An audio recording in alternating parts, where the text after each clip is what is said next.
Buenas tardes para todos y todas, naturalmente complacido por esta experiencia tan gratificante que desde hace más de 8 años venimos realizando en las invitaciones que a través del magistrado Abel Augusto Zamorano y de la Junta Directiva del Instituto Colombo Panameño nos brindan para venir a compartir con ustedes algunas experiencias de lo que es la oralidad en Colombia y específicamente el Código Penal del Proceso. Agradecer naturalmente a quienes se encuentran en la mesa, doctora Rocha, más allá de considerarnos expertos en la materia, yo creo que somos nobles en una verdadera experiencia que se viene vivenciando en Colombia a partir de la reforma que aconteció en el 2012. Venimos a compartir con usted algunas de esas reflexiones, aprovechando sin duda un aspecto muy importante que creo que es de vital y clave para este análisis, y es precisamente el proyecto al que ustedes le están apostando y que responde a lo que en mi conferencia voy a denominar las nuevas tendencias o tendencias contemporáneas del proceso civil en el marco de lo que se quiere. Y para ello, pues naturalmente vamos a aprovechar la experiencia de Colombia y pongo sobre el tapete ya una reflexión. Lo que voy a plantear aquí están las memorias del documento que les van a entregar y por supuesto ahí viene el contraste entre lo que es la apropiación de la información en un sistema escritural versus apropiación de la información en un medio oral. Para que nos sacamos una idea, el documento contiene aproximadamente 28 páginas.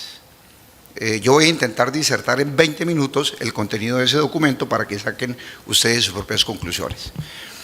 Y eso responde un poco a lo que se ha planteado. ¿Por qué oralidad en el proceso? ¿Cuál es la razón de ser y qué es lo que ha motivado a que los países de la orbe latinoamericana le estén apostando precisamente a este tema de reformas? Y para ello, quiero aprovechar entonces la presentación para abordar 4 aspectos puntuales analizados en punto del contraste de lo que es la Ley 1564/2012 en Colombia con lo que es el excelente proyecto de reforma que tuvimos la oportunidad de analizar para esta disertación. En primer lugar, el porqué de la modernización del proceso civil. En segundo lugar, cuáles son las tendencias contemporáneas del derecho procesal que nos lleva a hacer este tipo de planteamientos. Luego, verificar la estructura del proceso civil panameño a la luz de la principialística procesal, aprovechando por supuesto lo que acabaron de expresar los magistrados quienes precedieron en el uso de la palabra, porque allana un poco el discurso, porque se trata entonces de ubicar el proceso civil panameño en el contexto de la principialística procesal. Para este propósito, entonces, voy a empezar por afirmar el porqué la modernización del proceso civil panameño. Yo quiero con esto llevar a los estudiantes a una realidad que usualmente la que no le enseñan a uno en las facultades, pero que es con las que se encuentra uno en el ejercicio profesional o como abogado o como juez de la República. Tengan presente siempre esta directriz: un escrito genera un contrascrito y un contrascrito genera a su vez un contrascrito. Si uno lleva eso a la práctica, lo que se tiene es que, por ejemplo, si se toma una decisión en un modelo escritural, esa decisión se tiene que notificar y esa notificación supone fijación de un estado, 3 días de ejecutoria, luego el traslado para la contraparte para que lo descorra, luego entra al despacho para resolver y si se trata de un auto interlocutorio estamos hablando de 10 días. Si uno lleva a la práctica esa realidad, pues estamos escenificando una actuación procesal que perfectamente puede trazarse entre 15 y 20 días hábiles de cara a un solo debate que es vía de recurso autointerlocutorio. Si lo llevamos en la práctica judicial a un modelo por audiencias, esa misma dinámica no nos va a llevar más allá de 2 horas, inclusive menos tiempo. Y ya vamos a ver esto reflejado de cara a la realidad del proceso civil panameño. ¿Cuál realidad? La realidad que acontecía en Colombia. Procesos de larga duración. Procesos de larga duración que significaba que se tenía claridad de cuándo empezaban, pero no cuándo terminaban. Entonces, desde esta perspectiva, comenzó a hacer carrera en la doctrina europea lo que se conoce como las olas de acceso a la justicia. Estas olas de acceso a la justicia yo los invito a que las analicen a partir de la lectura con el maestro Mauro Capelletti. pues unas tendencias que recoge la Corte Constitucional Colombiana en la sentencia C-1195 de 2001. Y de esas 4 olas de acceso a la justicia, que todas permean los sistemas jurídicos latinoamericanos, sin duda la más importante es la tercera ola, que quiero llamar poderosamente la atención porque es la que justifica toda esta pleyada reformadora que ha acontecido en los países del orbe suramericana. Y es, en efecto, el acceso al derecho fundamental a la justicia, lo que se conoce como la tutela jurisdiccional efectiva. ¿Cómo hacemos para lograrla en un sistema caracterizado por la paquidermia, por la lentitud que nos ofrecen los modelos escriturales? Y bajo esa propuesta estratégica se adoptan básicamente 2 direccionamientos que son los que apuntan esta ola reformadora. La primera, fortalecimiento de los modelos de justicia informal. Y la segunda estrategia, que es la unificación de procedimientos por vía de la adopción de procedimientos expeditos. Cuando uno verifica esta propuesta desde la perspectiva de lo que pasó en Colombia, de lo que ha pasado en Panamá, vamos a verificar el contenido porque resulta muy importante a la luz del proyecto de reforma que ustedes tienen en ciernes hacia la próxima ley de la República. En primer lugar, la desjudicialización del conflicto. ¿Y qué significa desjudiciar el conflicto? Básicamente incorporar modelos de justicia informal, entender que la mejor solución es la que se logra por vía del consenso y no necesariamente la que se propicia por virtud de una decisión judicial. Esto naturalmente supone un cambio de cultura en la concepción, no solamente del sistema judicial, sino también del pueblo, de la persona, de la gente del común, que entender que a veces la mejor vía es el diálogo. Este contexto, si se ubica dentro de los modelos de intervención de conflicto, dentro de los sistemas procesales de resolución de conflictos, podría uno perfectamente enmarcarlo, no en un modelo autodefensivo, que caracteriza también estos sistemas jurídicos, pero sí se podrían enmarcar dentro de un modelo autocompositivo que iría articulado con un modelo heterocompositivo. ¿Y por qué razón? Porque es que los modelos autocompositivos propician por la resolución alternativa del conflicto a través de lo que tradicionalmente se conoce como los mecanismos alternativos de solución de conflicto. ¿Y por qué tengo que llamar la atención en este modelo en particular? Más allá del modelo autodefensivo, que son expresiones como la legítima defensa y el estado de necesidad, es precisamente en la propuesta que contiene el código de proyecto de ley que tienen ustedes en ciernes. Y es precisamente por el fortalecimiento y la importancia que se le da a estos mecanismos alternativos. Basta simplemente con analizar el contenido del artículo 547, el artículo 553 y el artículo 529 del proyecto de ley para entender la preponderancia que se le da en la propuesta a estos mecanismos, que son básicamente los de carácter heterocompositivo, como la conciliación, la mediación y, por supuesto, la transacción, en donde el rasgo característico se traduce en que la iniciativa para la resolución del conflicto deviene necesariamente de las partes, donde el juez, en la estructura del proceso, tiene que quitar el ropaje de juez ordinario para convertirse en conciliador, en una persona que tenga la capacidad de propiciar el acercamiento entre los actores del conflicto para propiciar una solución alternativa por vía del diálogo. Ahora, si lo verificamos desde la perspectiva del modelo heterocompositivo, pues tenemos un grave problema, y es la mora judicial. Hay 2 fenómenos que caracterizan a estos sistemas jurídicos que están permeados por escrituralidad: la mora judicial y la congestión judicial, que se traduce básicamente en la falta de oportunidad, es decir, en respuesta oportuna de cara al requerimiento de justicia que impone el sistema o que le impone el sistema a quien acude al aparato jurisdiccional del Estado. En este modelo heterocompositivo, por supuesto, aparece la propuesta que plantea esta tercera ola de justicia, que es la adopción de procedimientos expeditos. Y si uno verifica qué significa procedimiento expedito de cara a las reformas, pues básicamente se traduce en facilitar a la actuación procesal para que quienes concurran a ella tengan el más mínimo posibilidad de dificultades. Si uno lo analiza desde las estrategias, uno podría perfectamente identificarlas en el contenido de lo que pasó en Colombia y de lo que se encuentra en la propuesta del proyecto de ley. En primer lugar, vamos a unificar procedimientos, lo planteaba muy bien el magistrado Arrocha. De nada sirve tener una cantidad de actuaciones procesales donde el camino procesal termina siendo dispendioso y donde seguramente, lo decimos en Colombia, solamente servía para los preparatorios, es decir, para validar si el estudiante tenía o no competencias para identificar cuál debería ser la cuerda apropiada. Si uno lo verifica desde la estructura de los modelos anglosajones, se traduce básicamente en un solo esquema procesal en donde toda suerte de conflictos se lleva a ese escenario. En segundo lugar, y lo plantea muy bien la doctora María Cristina, la inserción de la oralidad en el proceso. La oralidad entendido como un principio, porque así lo aclaró la Corte Constitucional en la sentencia C-713-2008 en Colombia, precisamente porque supone la interacción por vía del diálogo. Yo hablo de la dialéctica, que es la posibilidad de poder darnos a entender de mejor manera cuando expreso las ideas a través de la verbalización del discurso. A veces es más fácil que lo entiendan a uno cuando uno habla que cuando uno escribe. Y por supuesto, pues un tema que necesariamente nos obligó y nos llevó a la realidad de la pandemia y que seguramente el doctor Jairo nos referirá más adelante, que es la incorporación de las tecnologías de la información y las comunicaciones en la estructura del proceso.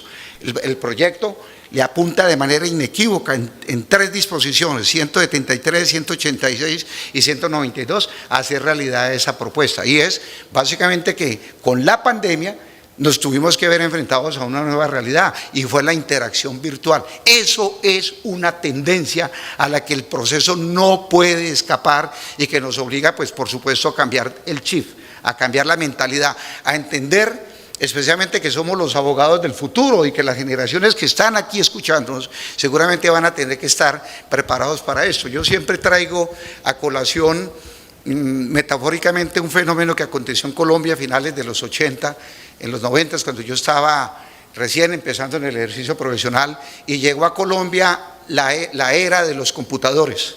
Entonces, en esa época el abogado acostumbrado a litigar en su máquina Olivetti, que era la máquina portátil, versus el ordenador. Y entonces el abogado dijo simplemente: yo sigo con mi Olivetti a ver hasta dónde me llega, y le aguantó hasta cuando no sacaron repuestos para Olivetti. Y hasta llegó el abogado porque no se adaptó a esa nueva realidad. ¿Cuál realidad? Las tecnologías de la información. El primer reto que tuvo la generación en Colombia en ese contexto fue aproximarnos a lo que hoy por hoy son los ordenadores. Y a esta nueva realidad, mi querida doctora María Cristina, ya no solamente el PowerPoint en papel, que era la característica de esta generación, sino tener que acostumbrarnos a esta dinámica, porque seguramente la tendríamos que llevar al escenario propio del proceso. Es el abogado del futuro que lo está invitando a esta realidad, y seguramente el choque cultural va a ser muy fuerte. Pero más allá de ello, debemos entender que en Colombia pasaron fenómenos muy importantes. En Colombia las reformas procesales, que son en el orden de 10 en total, hicieron realidad la oralidad en la estructura de los procesos, no solamente en el contexto del proceso civil, penal, laboral, contencioso administrativo, sino lo planteaba esta mañana muy bien el doctor Rodríguez, en materia disciplinaria tenemos una estructura permeada por oralidad a través de la audiencia. Panamá le apostó ya al sistema acusatorio, le apuesta al Código de Procedimiento Civil, y ya nos anuncian, porque así lo he visto en redes, la posibilidad de hacer la reforma de lo contencioso administrativo. Cuando uno lleva esto al plano de la realidad, especialmente de cuál es el proceso civil panameño a la luz de estas tendencias y cómo aparecen insertas en la estructura que plantea la reforma, quiero llamar poderosamente la atención en algo que me parece de valía, de radical importancia para que entiendan ustedes esta reforma: el artículo primero. Debemos reconocer que ese artículo primero constituye sin duda las bases sobre las cuales se rige la reforma, porque resulta abanderado, por supuesto, que en esas disposiciones de orden procesal se hayan incorporado categorías que son propias de las tendencias contemporáneas que hacen efectivo el derecho fundamental de acceso a la justicia. Yo traje solamente a título enunciativo 3 principios que de rango constitucional reivindican ustedes esta importante tendencia. En primer lugar, el principio de la constitucionalización del proceso. En Colombia, uno de los grandes avances que se dio con la reforma constitucional del 91, y así lo dio a entender la Corte Constitucional en la sentencia C-131 de 2002, fue precisamente el haber constitucionalizado al derecho procesal, que es ni más ni menos de haber erigido a norma constitucional el derecho fundamental a un debido proceso integrado por un conjunto de garantías que, soportadas en lo que se conoce como el garantismo, buscan propiciar la tutela jurisdiccional efectiva, que es otro enunciado que aparece incorporado dentro de la principialística procesal que trae el proyecto de reforma. Pero sin duda, este numeral segundo también es de capital importancia, porque insertan en las normas del procedimiento lo que se conoce como el control de convencionalidad. Es decir, por bloque de constitucionalidad nos lleva al juez, que tiene que estar investido del ropaje de juez ordinario, pero además el ropaje de juez convencional, para ajustar naturalmente sus decisiones al respeto de los derechos humanos. Fíjense que aquí se hacía un contraste muy interesante en la conferencia que nos precedía. Una cosa es el derecho penal, donde está de por medio la libertad de la persona, pero sin duda el ámbito del derecho privado tampoco lo podemos descontextualizar, porque están comprometidos derechos que tienen que ver con el proyecto de vida, con el mínimo vital de la persona. Imaginémonos nomás, por ejemplo, el tema de la investigación de paternidad, el tema de las relaciones de pareja, el tema de la responsabilidad civil contractual y extracontractual, y qué no decir el tema de bienes. Son temas absolutamente neurálgicos, donde la sociedad no puede esperar en el futuro que se resuelva bajo la incertidumbre que genera la mora judicial. Y por qué no decir, y lo reafirma el numeral tercero, lo relacionado con el principio de la tutela judicial efectiva, que no es ni más ni menos que acceder al aparato jurisdiccional del Estado para obtener de él lo que el sistema y lo que el judicializado espera: una pronta, una cumplida y una eficaz administración de justicia. ¿Y cómo se logra ello? Dándole herramientas procedimentales a los sujetos procesales para que a través de un procedimiento expedito se logre ese propósito. Entonces, cuando nosotros lo llevamos al campo de lo que es el modelo, yo voy a reivindicar de todos los principios que aparecen allí enunciados, voy a edificar mi argumento para concluir en 7 principios rectores, que son los que sin duda permean esto que denominamos el proceso civil moderno. Y para que lo entendamos en términos sencillos, es lo que tradicionalmente nos enseñan como el modelo por audiencias, advirtiendo que no necesariamente hay una intrínseca relación entre audiencia y oralidad. Es que la audiencia significa la posibilidad de ser oído, y a mí me pueden escuchar también en medio escritural. Lo que pasa es que la ruptura es más compleja cuando la interacción es en medio escritural que en medio oral. Por eso traía metafóricamente el ejemplo, para poder entender lo que en una actuación escritural se requieren 15 días, en una actuación oral requerimos solamente 2 horas. Y esos principios que aparecen erigidos en el proyecto de reforma son básicamente los siguientes. Primero, principio de la legalidad, que tiene una doble dimensión muy importante. La legalidad desde el punto de vista de la estructura del proceso, pero que tiene que romper el paradigma equivocado, y que ayer nos hablaba el profesor Ulises Canosa, del ritualismo procesal manifiesto. Ese es el primer paradigma que tenemos que romper. Es que el derecho procesal no puede ser ritualismo manifiesto que genere mora y que genere una forma de dilatar a la actuación procesal. Eso tiene que ver con un cambio de cultura. Pero correlativamente, el principio de la legalidad tiene que ver también con la hermenéutica que despliega el juez. Y fíjense que aquí hay un doble control, que es el control intraprocesal, que se da por vía de la actuación, y está el control social, porque los modelos por audiencias permiten la presencia del público en la sala de audiencias, y eso constituye también una prenda de garantía social para que la sociedad se comporte como un verdadero veedor de la actuación que cumple el funcionario judicial. En segundo lugar está el principio de la oralidad. Aquí se superó de una vez por todas la discusión que hubo en Colombia de si era un principio o era una regla. La Corte tuvo que decir: miren, esto es un principio que tiene la estructura de regla, es decir, se comporta como un mandato de optimización al que se espera debe llegar el sistema judicial. Pero aquí también quedó muy bien planteado: sin oralidad, sin tecnología de la información, no puede haber, por supuesto, oralidad. No podemos pensar que el abogado llegue con su grabadora para grabar la audiencia y hablar de oralidad. Esto requiere infraestructura tecnológica, como pasó con el fenómeno de la pandemia. Vamos a mandar a toda la gente a interactuar a través de tecnologías, ¿y dónde está el soporte tecnológico? Eso es un compromiso, y por eso me agrada lo que afirma el magistrado Rocha, en el sentido de que esto se traduce en una política pública. Es una política de Estado que tiene que pensar en función del acceso fundamental a la justicia. En tercer lugar, el principio de la concentración, que en los términos del artículo primero, numeral 13 del proyecto, se traduce básicamente en la optimización de los tiempos del proceso. Y el mejor escenario, el escenario propicio es la audiencia, donde por vía de la interacción oral que tienen los actores del proceso, pues pueden llegar a algo que se denomina los consensos. Es invitar un poco a los consensos para optimizar los tiempos del proceso y garantizar que la audiencia no se cierre hasta que no se cumpla con el objeto de la misma. En cuarto lugar, está el principio de la inmediación, que es ni más ni menos que la interacción del juez en el despliegue de la actividad probatoria. Artículo primero, numeral 14. ¿Y por qué? Es que el juez es el que está llamado a tomar las decisiones. Él es el que tiene que apropiar la información. La inmediación rompe ese sistema perverso tradicional del juez que delegaba a su auxiliar para el recaudo de pruebas y luego simplemente entraba a analizar o a leer el acta para tomar decisiones. No, aquí requerimos un juez que presida la audiencia, un juez director del proceso y un juez director del despacho, que tenga la capacidad de direccionamiento para propiciar y apropiar por sus propios sentidos la información que en el proceso se debate. Naturalmente, en quinto lugar está el principio de la contradicción, que supone la posibilidad de controlar la actividad procesal. Para controlar la actividad procesal es deber estar en la audiencia, porque si yo no voy a la audiencia estoy dando ventajas a mi contraparte, y porque la audiencia no se va a dejar de realizar porque la persona no va. Entonces eso también impone un deber de colaboración con el sistema de justicia por cuenta de los litigantes. Por eso el abogado debe tener una nueva visión de cara al ejercicio profesional. Ya no es el abogado litigante, sino el abogado que tiene la capacidad de concertar, negociar para propiciar una resolución inmediata del conflicto.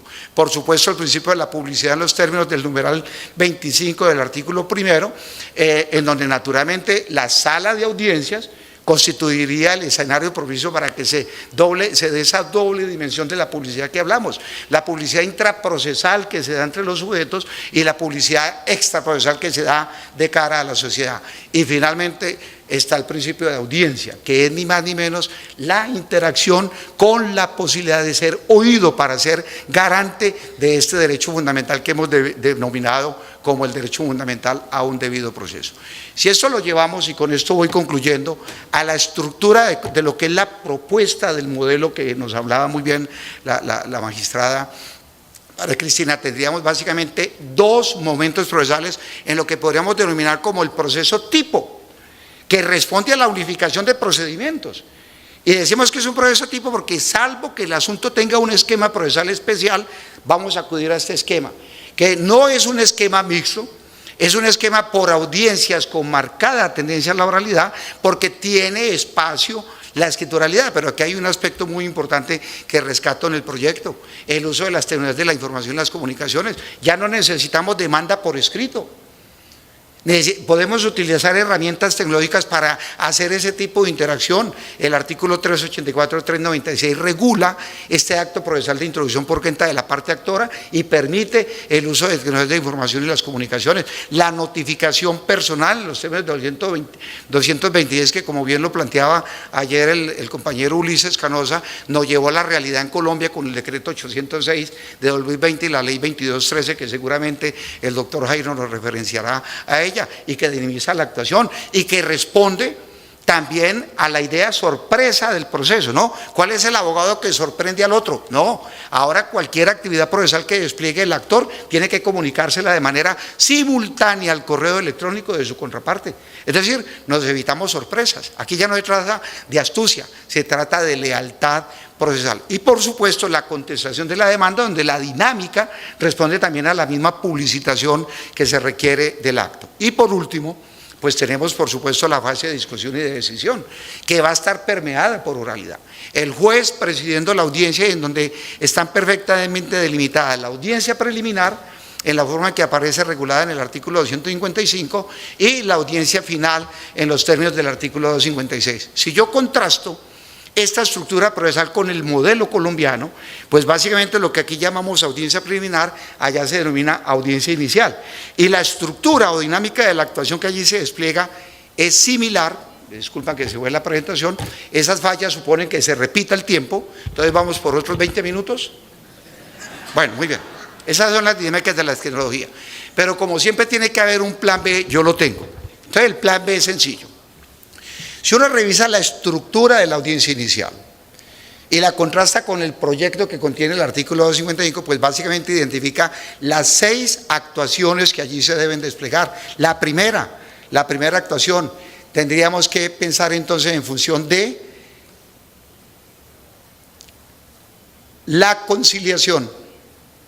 Fíjense que, o por lo menos no aparece vislumbrado aquí la conciliación como un requisito de procedibilidad, pero sí tiene una dimensión dual en la estructura del proceso, como mecanismo alternativo y como etapa procesal, donde el juez al instalar la audiencia invitará a las partes a que propicien un acercamiento de sus diferencias. El juez se quita la toga de administrador de justicia y se pone la toga de conciliador. Luego vamos a sanear el proceso por vía de la decisión de secciones previas y ejercer lo que en Colombia se denomina el control de legalidad, porque lamentablemente una manera de ejercer el derecho de defensa era estar alegando nulidades a todo momento. Aquí se rompe con esta dinámica, y es que nulidad que no se alegue en el momento que se cause queda saneada, y eso se llama lealtad procesal.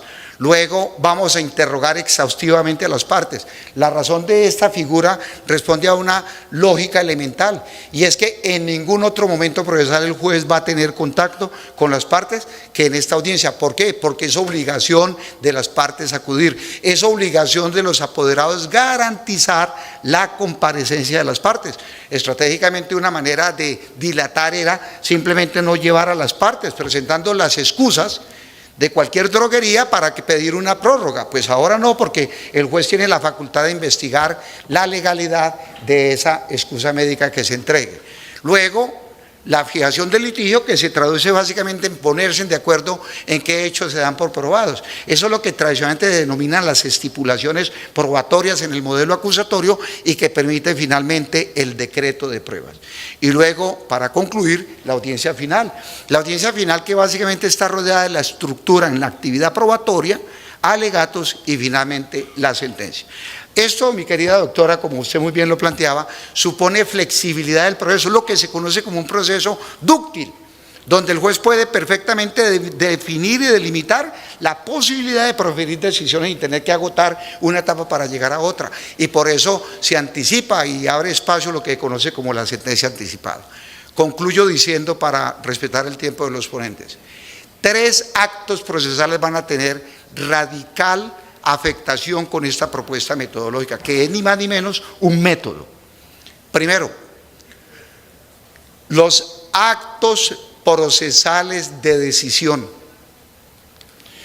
Aquí se manejan básicamente 2 estructuras: decisión por fuera de audiencia, que es escritural y que genera metafóricamente la demora que planteaba, y decisión en audiencia. Toda decisión que se adopte en audiencia genera una segunda consecuencia procesal: queda notificada por estrados. Los estrados pasan a ser la forma de notificación por excelencia en el modelo por audiencias. Eso significa también una correlativa incidencia procesal, y es lo relacionado con la ejecutoria. Decisión que se adopta, decisión que queda en firme. De forma que si las partes no están concentradas para interponer los recursos de ley, corre el riesgo de la ejecutoria formal y material de la decisión. Y eso va a brindar, por supuesto, celeridad procesal. ¿Y qué no decir de los actos procesales de impugnación? Es que inconformidad que se exteriorice en audiencia tiene que sustentarse, y eso obliga también entonces a cambiar un poco la estructura y el método del argumento. La capacidad de argumentación tiene que ser precisa, no solamente de quien toma la decisión, sino de quien interpone el recurso. Por supuesto, esta propuesta tiene acompañado también una incidencia notoria, que es en la actividad probatoria. Recuerden, principio de la inmediación. La inmediación impone que el juez presida la audiencia y que las partes que lideran el despliegue de una postura procesal tengan que estar presentes para que se pueda materializar la prueba. Y si uno lo analiza desde el punto de vista de los deberes de las partes, llega a una conclusión: deber de colaboración con la Administración de Justicia. Si las partes no aportan las pruebas, si las partes no garantizan la comparecencia del órgano de prueba, que es el testigo, no allegan la fuente de prueba, se entenderá que prescinde de la actividad probatoria. Y por último, siendo consecuentes con el tiempo, manejo efectivo del tiempo. Oralidad no significa echar carreta. Oralidad no significa hacer alarde de retórica, si no se tiene capacidad de argumentación y especialmente de convencimiento. Bienvenidos a esta realidad panameña. Muy amables.